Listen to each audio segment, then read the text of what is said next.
साथियों, आज के इस महिला दिवस के उपलक्ष्य में आप सभी को देखकर बहुत आनंद आया। जैसे मैं सुबह आई यहाँ पर और इतनी सुंदर सुंदर लड़कियाँ बहनों को देखा और इतना सुंदर सुंदर उन्होंने गजरा लगा के उनको तैयार किया कि मेरा दिल बहुत खुश हो गया, बहुत अच्छा लगा। तो सबसे पहले मैं आपको इस महिला दिवस के उपलक्ष्य में मेरी तरफ से बहुत बहुत बहुत शुभकामनाएं और बधाई देती हूँ।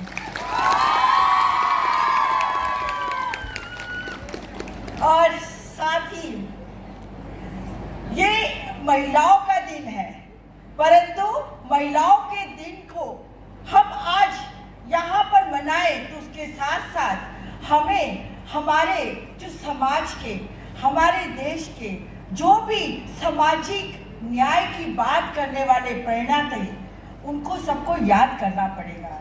तो आज उन सबको याद करते हुए तथागत गौतम बुद्ध, सम्राट अशोक, संत कबीर, संत रोहिदास, छत्रपति शिवाजी महाराज, भगवान बिरसा मुंडा, छत्रपति साहू जी महाराज, महात्मा ज्योतिबा फूले, महात्मा ज्योतिबा फूले के बाद रामास्वामी पेरियार, डॉक्टर राम मनोहर लोहिया, बीपी मंडल और हमारे देश की प्रथम शिक्षिका माता सावित्रीबाई फूले, माता फातिमा शेख और झलकारी बाई, इसी तरह के तमाम हमारे सामाजिक न्याय की प्रणेता जिन्होंने भी सामाजिक न्याय की लड़ाई लड़ी है, उन सबको आज के दिन याद करते हुए कोटि कोटि वंदन करते।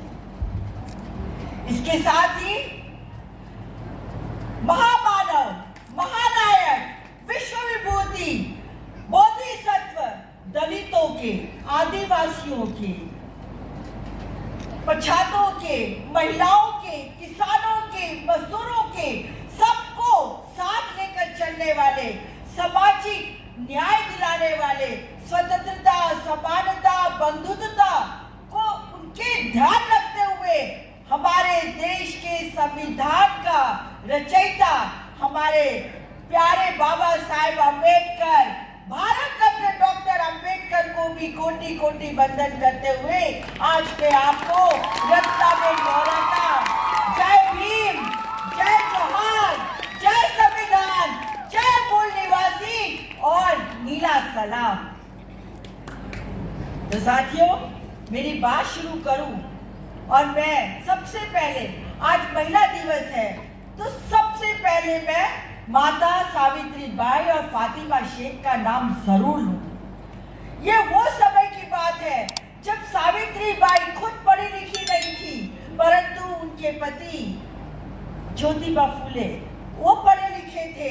उन्होंने सावित्रीबाई को पढ़ाया और पढ़ाने के बाद उन्होंने एक मिशन तैयार किया कि हम हमारे समाज की जो भी पछात है, दलित है, आदिवासी बहन बेटियां हैं, उनको पढ़ाए।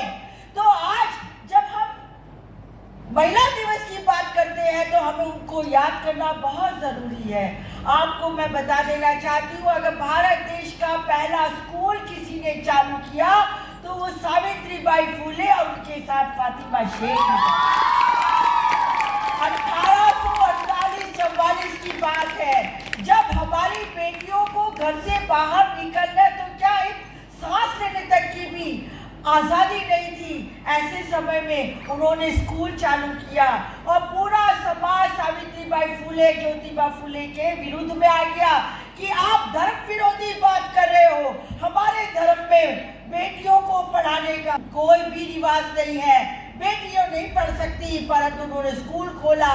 जब वो बेटियों को पढ़ाने के लिए घर से निकलती थी तो अपने साथ में 2 जोड़ी लेकर निकलती थी, क्योंकि आपको मालूम होगा कि जिस तरीके का वातावरण हमारे देश में था तो उनके ऊपर कीचड़ फेंका जाता था, पत्थर फेंके जाते थे, उनको लहूलुहान कर दिया जाता था। पर फिर भी उन्होंने कहा कि मैं मेरी बेटियों को पढ़ाऊंगी, और तब वो स्कूल में जाते थे और अपने कपड़े फिर से चेंज करते थे और शिक्षिका के रूप में वो हमारे देश की बेटियों की पहली शिक्षिका थी।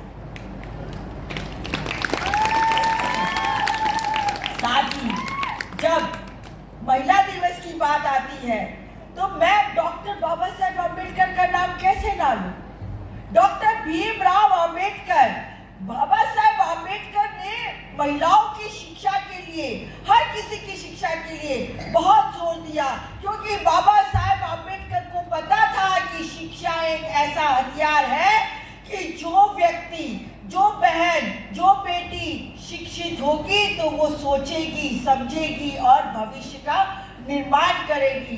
इसलिए बाबा साहेब आम्बेडकर ने भी हमेशा से शिक्षित बनो, संघर्ष करो ये नारा दिया और उन्होंने कहा कि हमारी बेटियों को शिक्षित होना चाहिए। मैं बताना चाहती हूँ कि बाबा साहेब आम्बेडकर को जितनी चिंता अपने समाज की थी, उतने से ज्यादा चिंता उन्हें महिलाओं की थी, क्योंकि वो जानते थे कि हमारी महिलाएं भी बहुत पछात हैं, बहुत पिछड़ी हुई है। उनको एक जो सत्तात्मक मतलब कि पिता की जहाँ सत्ता होती है उस सत्ता के अंदर महिलाओं को दूसरे दर्जे का नागरिक देखा जाता था।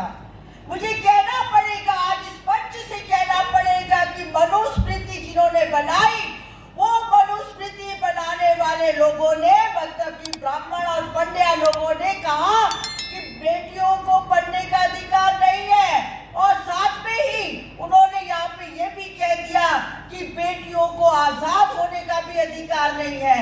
जैसे ही बेटियां पैदा होगी तो पिता के संरक्षण में जाएगी, यदि बेटी बड़ी होगी, शादी होगी तो पति के संरक्षण में जाएगी और उसके बाद अगर पति गुजर जाता है तो बेटा उसकी रखवाली करेगा। मतलब कि स्त्रियों को आजाद नहीं रहना है, स्त्रियों को किसी न किसी पुरुष के गुलामी में रहना है, चाहे फिर वो पिता हो, पति हो या बेटा हो। परंतु फिर भी हमारी भी अपनी सोचने समझने की शक्ति है।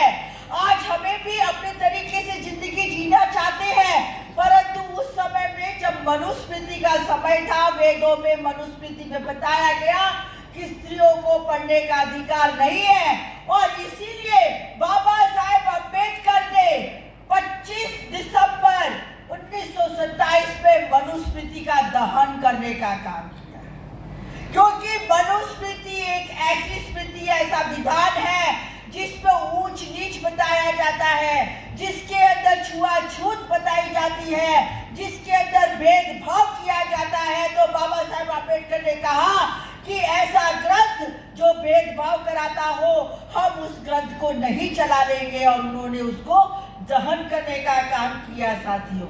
साथियों, जब ये मनुवादियों की सत्ता थी, मतलब उनके पास जब विधान बनाने की बात आई तो उन्होंने स्त्रियों को गुलाम बना दिया, दलितों को गुलाम बना दिया, पछातों को गुलाम बना दिया और जब बाबा साहेब अम्बेडकर को संविधान बनाने की बात आई तो बाबा साहेब अम्बेडकर ने सबको समानता का अधिकार दिया।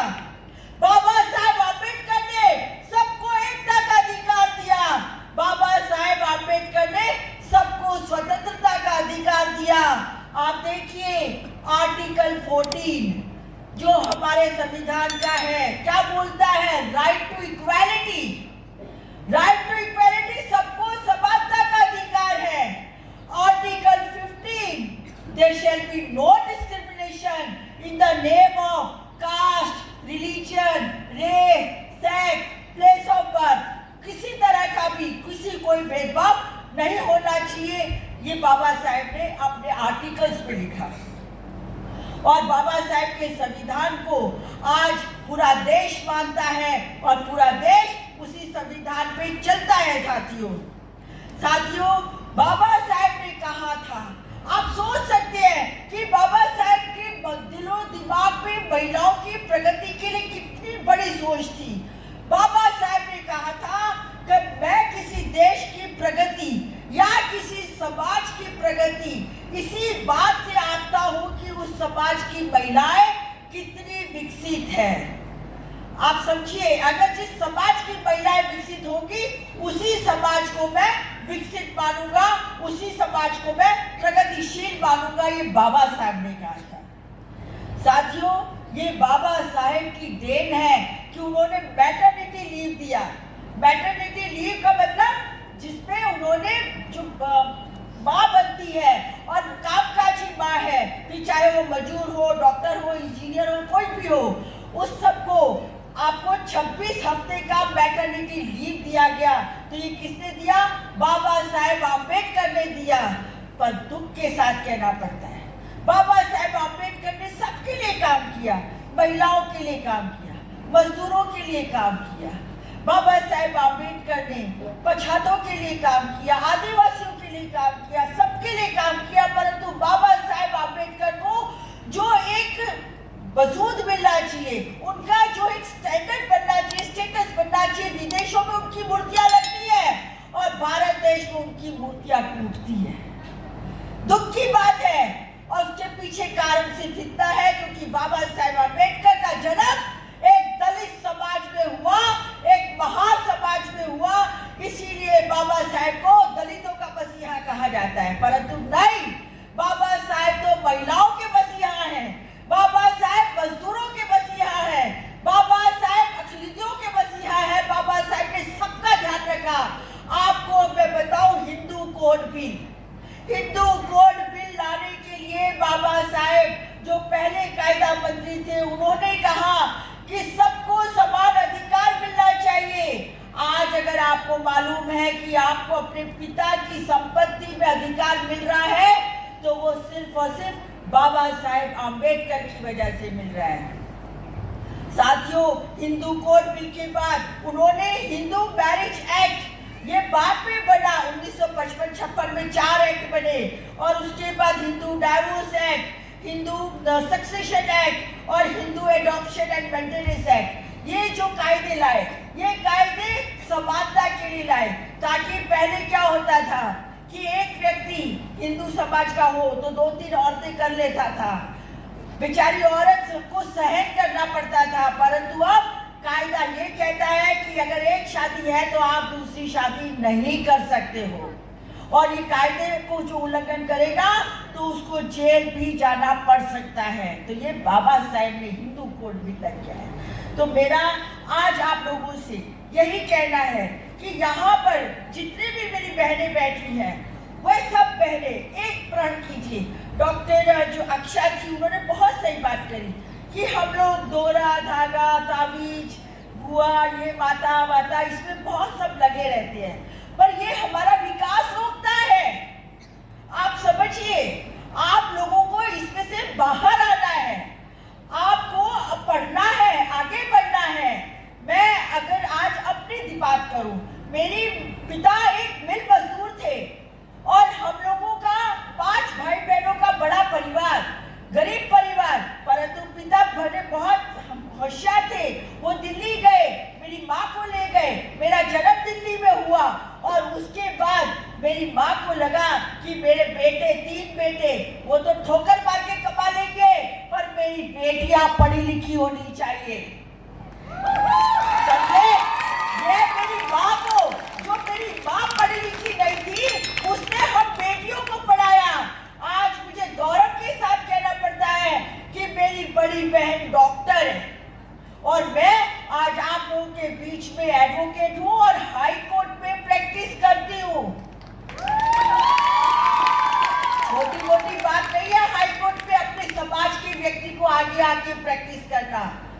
कहने का मेरा एक ही तात्पर्य है कि बहनों से कहना चाहती हूँ कि अपनी बेटियों को पढ़ाओ, उनको आगे बढ़ाओ। जैसे ही बेटियां थोड़ी 7-8 साल की होती है, उनको झाड़ू पोछा पकड़ा देते हो कि चलो झाड़ू पोछा लगाओ, तुम्हें यही करना है, यही सीखना है, पर ऐसा नहीं है। आप बेटियों को पढ़ाने के लिए प्रेरित करिए। और जैसा मैंने कहा कि बाबा साहेब ने सबको शिक्षा की बात करी, सबको समानता की बात करी, तो आज की तारीख में आप देख सकते हैं कि हमारे देश में बाबा साहेब की वजह से जो महिलाएं हैं वो शिक्षिका भी बन रही है, प्रोफेसर बन रही है, लेक्चर बन रही है, डॉक्टर बन रही है, इंजीनियर बन रही है, एस्ट्रोनॉट बन रही है, ऐसा पायलट बन रही है। ऐसा कोई क्षेत्र नहीं है जहां पर हमारी महिलाएं आगे नहीं आ रही हैं। और अगर मैं राजनीतिक तौर पे बात करूं तो हमारी बहनें काउंसलर बनती है, सरपंच बनती है, उसके बाद MP, MLA और यहाँ तक कि मंत्री बनती है, प्रधानमंत्री बनती है और तो और राष्ट्रपति बनती है। तो ये सिर्फ और सिर्फ इसलिए संभव है क्योंकि भारत देश का संविधान वो धर्मनिरपेक्ष संविधान है और भारत देश का संविधान समता, समानता, स्वतंत्रता पर आधारित लिखा हुआ संविधान संविधान है। इसीलिए हमें हमारे संविधान का मान रखना पड़ेगा और हमारे संविधान को ही आगे लेके चलना पड़ेगा। तो यहाँ पर आज फिर से मैं आप लोगों को बधाई देती हूँ कि आप लोगों ने इतना सुंदर तैयार हुए, इतना सुंदर कार्यक्रम किए, इतने सुंदर आप लोगों ने गरबा डांस ये सब किया, उसके लिए आपको बधाई। साथ में सिस्टर सारिका जी जिन्होंने मुझे लास्ट ईयर वापी में मेरे को मिले थे, तो सिस्टर सारिका ने जो हमको यहाँ पे बुलाया, हमारा आवभगत किया, आप लोगों से मिलने का हमें जो मौका दिया, उसके लिए मैं सिस्टर सारिका का और उनकी पूरी टीम का तहे दिल से बहुत बहुत शुक्रिया अदा करती हूँ।